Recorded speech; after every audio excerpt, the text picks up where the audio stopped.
the ability to drive insight of the data and be comfortable to put oneself out there, I think is what will drive recognition and visibility of someone's career.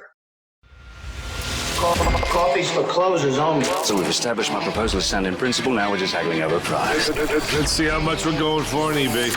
It's the same as Dunkin' Donuts. Costs 15 times the price. Welcome to Impact Pricing, the podcast where we discuss pricing, value, and the career-oriented relationship between them. I'm Mark Stiving. Today is the second episode of our season of Pricing Executives. And we're going to do this for 5 to 10 episodes. Looking forward to learning how to help pricing people grow their careers and how pricing executives think. Today, our guest is Yann Gaucher. Here are 3 things you want to know about Yann before we start. He started his career in product management. I'm going to learn more about that in a few seconds. He worked for a little while as a business analyst and then finally moved into pricing at Symantec about 15 years ago. He's worked his way up, so he's now VP of Pricing and Packaging at Informatica. Welcome, Yann. Welcome. Thank you very much for having me.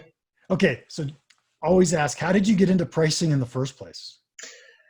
It's been kind of a logical progression because you made the point I started with product management. And one of the key role of product management is to understand their market, their customers, how they buy, and the value they are willing to assign to a product.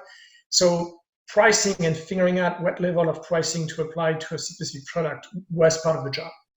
And as I moved to the US at the time, one thing into another, opportunities presented themselves in that space more specifically. And I had the background from my initial product management years of experience. You know, I find that interesting. I was an instructor for pragmatic marketing for a long time. And I found that product managers didn't focus on price enough. So I'm thrilled to hear you say that you did. It is true. And it's interesting because I did start as a product manager. I kind of moved out of it. And on my last few years at Symantec, I went back into product management. And during that period of time, the industry, the practice shifted a lot from the waterfall to the agile methodology. And the concept of product manager was kind of shifting to our product owner, which are very more technically oriented and work very closely with their engineering team. But you also have the concept of an outward or outbound product managers, which is supposed to be more focused on the market trend, on basically the go-to-market and the customer aspect. And I think from my perspective, that was more of the more traditional product management function. Now, given that my first years of experience as product managers were in a region, they were in Europe. So I was not I did not own a product per se. I was the extension of the broader product management organization in Europe. So I was representing their portfolio. And so by default, I was more of an outbound product manager profile than the more traditional technologist that you might be experienced with. Yeah, nice. And so you were also a business analyst for a little while. Do you think those 2 jobs helped your understanding of pricing? They did. And the reason they did was because of the space I was a business analyst for. So when I moved into the US, my function kind of shifted a little bit and we started looking at sales tools to really streamline the sales process. And a lot of what I was doing in region was putting out price lists, working with our disties to educate them to understand discounting behaviors. And we looked at automating some of those practices internally to try to get out of the massive Excel spreadsheet that someone has to crunch every month or every quarter. So I ended up being a business analyst on a number of sales tools, from publishing a price list as a self-serve into a custom portal for our salesforce. And then from there into the quoting kind of side of the Salesforce automation side of things. And that basically you got to get dirty into quoting, discounting, sales comp, territory assignment, everything that influenced pricing. And I think that experience has personally given me an edge in having a bit more of that end-to-end experience about what really happened after you price something and understand really if it works or not. And that I think has been very useful in really upstream having a better sense of how to package and price new offerings. Yeah. Okay. So before we fill in the middle part of your career, I want to ask you what do you think was the key to being promoted to a VP level in pricing? What makes you different than all the other pricing people who can't get that high? I think it's two things. It's one, in my view, the pricing space is typically, I kind of look at it as three main job description. There is the upstream where you work very closely with product management in the market on the more strategic side to define packaging and pricing. Then there is the execution piece, which is now how do you put that on paper? How do you, skew it up, price it up? How do you make all the operational component work along that pricing and support it? And how you can report on it. And then there is the entire helping sales figure out how to position a product versus another and how to license it. My experience pretty much throughout my career has given me a good and very strong backbone on the last two, the operational side and the sales support, because I know how sales have to deal and actually consume it. And I think that ability to have that breadth of expertise from the setting up of the pricing all the way to the actual consumption and day-to-day use of it, I think is a key differentiator in that respect. It gives you a breadth of view across what the pricing affects that is, I think, require that level to be able to have some critical thinking and actually just logical approach to packaging and pricing an offer. Yeah, let me toss out something else, and I want to get your opinion on this if I could. I absolutely agree that this level of expertise and knowledge in all these different areas is going to help you dramatically. I think it's also an empathy for the roles of the people that are in all those spots, right? It isn't us telling them, hey, you have to go do it this way, but it's figuring out how to help them be successful in their role. Would you, what would you comment on that? No, I would completely agree with you. I mean, there is a balance I mean, the role we are in is difficult because on one hand, we have to have that empathy and helping the sales force promote the product. At the same time, you have those company-wide objective and profitability aspect that you also have to go and champion and find the right middle ground. Sometimes, it's not easy to please everybody in that role. I mean, you just can't. So you have to be comfortable with being actually not the most liked person in the company most of the time. So you have to career-wise, you have to be comfortable with that. You tend to say no quite a bit. But what I like in what we do is, especially in certain companies, I mean, the one I'm right now is pretty good about this. It's being very receptive to feedback and ready to adjust and tweak the way we do things to just keep optimizing it. So it's continuous change. You have to be comfortable with ongoing change in one side, but it's also being able to work with sales on a day-to-day basis and have a better sense of how the customer perceive what you actually are putting out there, and whether you are actually doing it right for the market trends that you're playing into, or whether you are totally in your ivory tower and a bit disconnected. And I think that's what I like with that kind of function, is that it puts you very close to the sales force and the field to actually have that direct input. Yeah, I was a salesperson early in my career, and so I have this ton of empathy for salespeople, and I think that's helped me in my pricing thinking and career a lot as well. Yeah, So, no, I agree. one of the things that you haven't mentioned, which actually I find surprising, is data analytics. A lot of pricing people are focused a ton on data. Has that affected your career? Is it important, or is that just the career path that you've taken, or the types of industries you've been in? It's a little bit of both. I will lie if I was to tell you that from the onset I had my career plan to get here, right? So like everybody else, it's a little bit of happenance, right? But at the end of the day, you create your own opportunities. And throughout my career, something was exciting, interesting. I just went for it, right? I mean, no one brings something on the plate for you. You go for it, and you have to understand what will help you create that opportunity. And when it comes down to pricing, being able to interpret the data and extract insight from it is crucial. So I'm not a data analyst by any stretch of the imagination. So I can, hold my ground to a certain extent, but by and large, as a pricing professional, it's either you have analyst specialists that are available to you to actually, support your decision process. But data analytics and data mining is very important when it comes down to what we do. Where it becomes challenging, it's when you introduce net new product where you don't have all the historical data available to you to do that. So here it's a little bit more marketing, and it's the part that is exciting because you need to do a bit more research, and that's where you get closer to the field. It's kind of what I tend to like a bit more than the pure data analytics. But data analytics, you can't escape it. For that type of function, you can't. It's how you will drive your decisions in terms of what to package and price. It is also how you will track success against your KPIs that you put in place as part of the decision of pricing a product a certain way. So it goes both ways. Yeah, I think I've come to the same conclusion that you did, and that is that you have to be comfortable with data and understand data, but you don't have to be the analyst, right? You don't need to know Correct. statistics and go do the data mining and crunch it all through.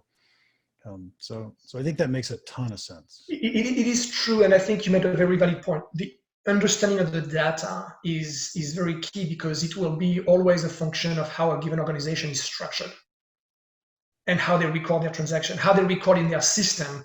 Being able to correlate data points and what they mean is a critical capabilities that a pricing professional needs to have. Because putting numbers together and crunching them, if you don't know what you're looking at and driving correlation between different data elements, then you are very limited. So that point that you are making is very important. Yeah. So I noticed on LinkedIn throughout your career, you've had lots of different pricing people working for you, pricing teams. And I'll assume you have a bunch now. What are the characteristics of a really good pricing person? Someone that you say, I'm going to promote that person in the near future. Drive and leadership.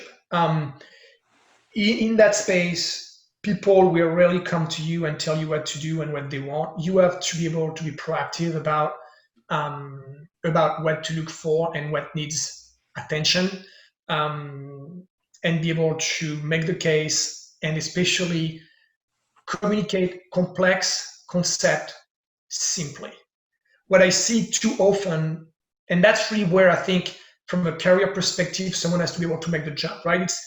It's when you are in the trenches and you do the work, you live, you breathe it, you are down into the detail. When it comes time to be able to articulate that to executive and be able to drive decisions, you can't talk at that level of detail. You just have to be able to bridge that communication gap and be able to articulate complex problems in simpler ways so decision can be made. Pricing is one of the function, I think, where it's very easy to drown in data and in analysis paralysis, and you need someone that can break off that rut. And that person is the one that I will promote. Yeah, you kind of have to be able to have a really narrow focus and then bring that out to a really broad focus all at the same time. How does that play in the big picture? Correct. And that's why that broader understanding of the organization helps with this, because now you have a better frame of reference of what's important or relevant for different constituency, and it helps you kind of elevate that conversation. One of the things I've seen with a lot of pricing people that I've worked with and talked with is they feel frustrated that they don't have influence inside their company. And I would interpret that as they had the drive to go figure out, this is something we need to go change. Here's something we need to do. But they didn't have the leadership skills to convince the company to move that direction. Sometimes it comes down to sponsorship as well, right? And I think the pricing function is the one that is a bit challenging because you will typically start seeing a stronger focus on that space in bigger organization. Otherwise, what's very important is to find a sponsor that will basically drive not necessarily decision, but corral the decision makers. Sometimes I do equate that to, I don't know if you've run into that, but oftentimes company will bring consultant on board And at the end of the day, the consultant will basically come back down to the same recommendation as someone else in the organization, Yep. but you spend million on it. And what's the difference? Well, it's someone else outside of the organization that told you so, and you paid for it.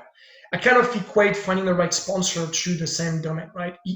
They will support your own kind of view, but oftentimes the pricing function is not looked at the right level of criticality as it should.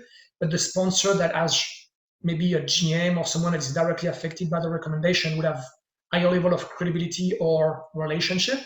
And that's kind of the way you use to actually influence decisions. And back to the question you were asking me earlier, the spotlight is not something that someone in pricing needs to look for in that function, because typically it's not on pricing function that it shines. It's basically on the people that drives the project or the product that actually benefit from it.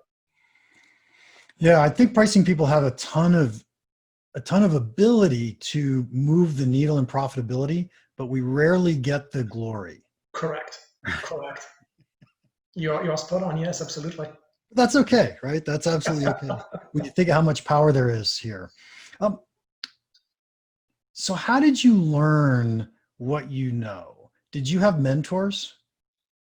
I had mentors, and I was just curious. I will just go and ask questions. So I was lucky that when I relocated to the US, the person I was working for at the time was a great people development person.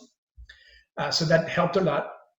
And then, yes, I had a chance to have a couple of mentors that I was able to rely on. They were mentor more in the sense of growing up as a person, as a manager, more than just pricing, to be honest with you. I don't have a formal pricing. I don't have an MBA, which is, in the pricing side, sometimes most of that type of profile you look for.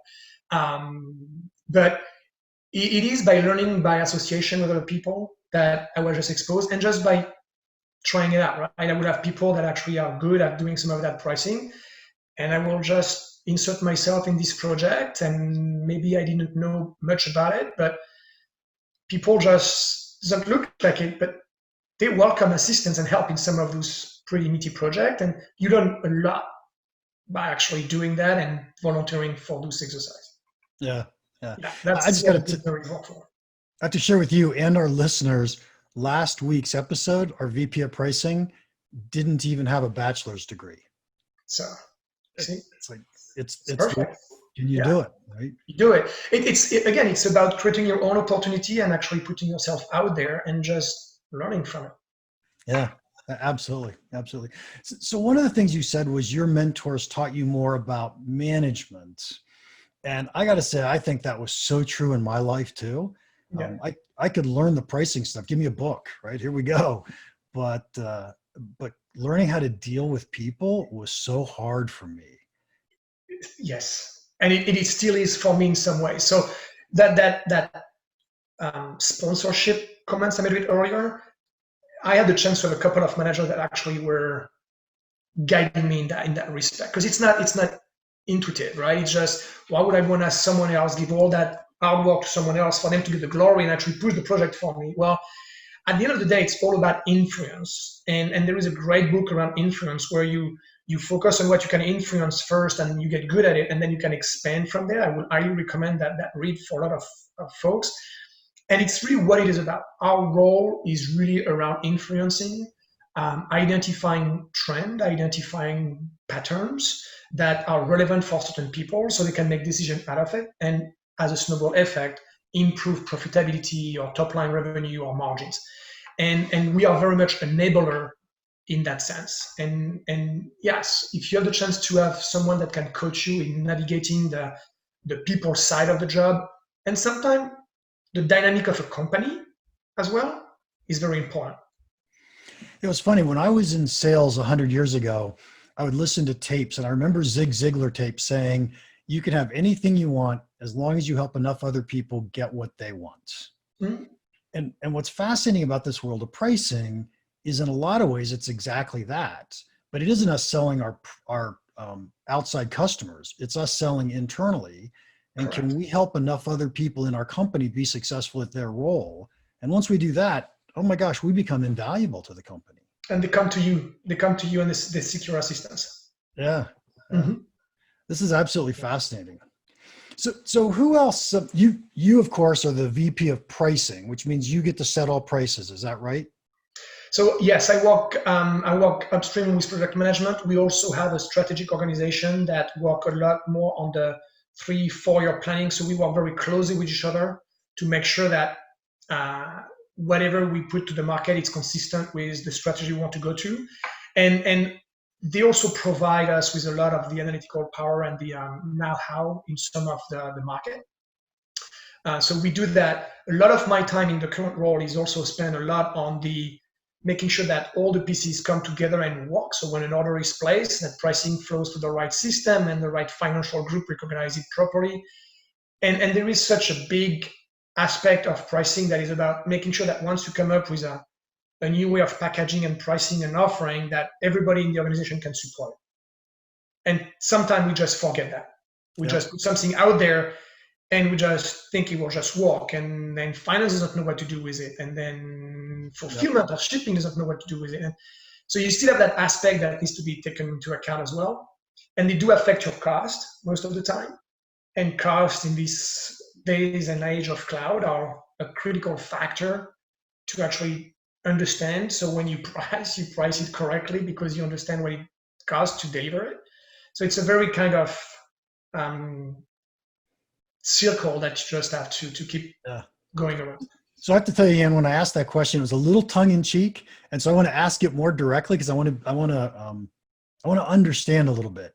Okay. Back whenever I was in pricing, I never set a price. Right. All I ever did was teach or coach product managers or business managers on how to set prices and how to think about pricing. So does your team actually set prices? It's a blend. You're right. We spend a lot of time with the product managers to guide them through thinking, because yes, a lot of them are technically centric, but at the end of the day, they are the ones that understand their market the most and the dynamic. And where we come in is with the analytics and come up with a proposed range of price that, based on whatever assumption or parameters we have set for a given product, will be acceptable.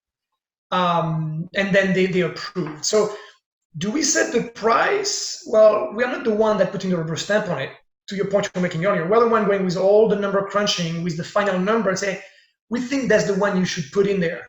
Yes, no, and then they decide and the other one running with it. So technically, no. Technically, the product manager is the one that just set the price ultimately. Yeah. Well, and if you think about it, and if you believe in value-based pricing, which I'm going to assume that you do, then the product manager knows the value of our product better than we do by far. And they're accountable for it. I think where we come in, which is a bit different in this role than I've had with previous role. I have that packaging portion of my title. When you work with product managers that are very technical, they want to monetize every single knob and lever of their product. And now you end up with a portfolio that is perhaps not the most friendly for sales position, consumer to consume.